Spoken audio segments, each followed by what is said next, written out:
বিসমিল্লাহির রহমানির রহিম। সীমা kitchen food. আমি আপনাদের কাছে একটা রেসিপি নিয়ে আসছি ঝিঙ্গে। এই যে আমি ঝিঙ্গে দিয়ে আলু দিয়ে আমি ট্যাংরা মাছ দিয়ে আমি ঝোল পাক করব। এই যে আপনারা আমার ফুল ভিডিওটা দেখুন। এখানে মাছগুলা ভাজার জন্য একটা প্যান বসিয়ে দিয়েছি, মাছগুলা ভাজা থাকুক। আর ওইদিকে আমি চিচিঙ্গাটা আমি রান্না করার জন্য রেডি করে নিয়েছি।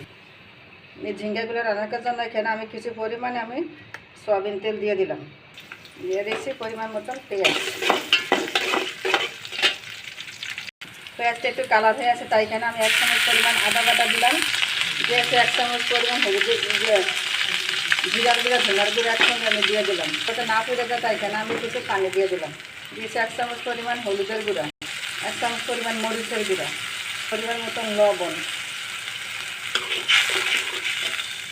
মশলাগুলো আমার কষানো হয়ে গেছে, তেল ছেড়ে দিতে, তাই এখানে আমি কেটে রাখে আমি ঝিঙ্গেগুলো দিয়ে দিলাম।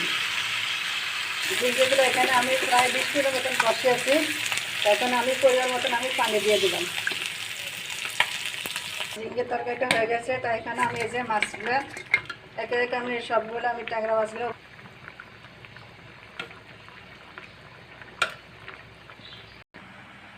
দেখেন। এই যে আমার ঝিঙ্গে দিয়ে ট্যাংরা মাছের তরকারিটা কত সুন্দর হয়েছে, এখন কত সুন্দর একটা কালার।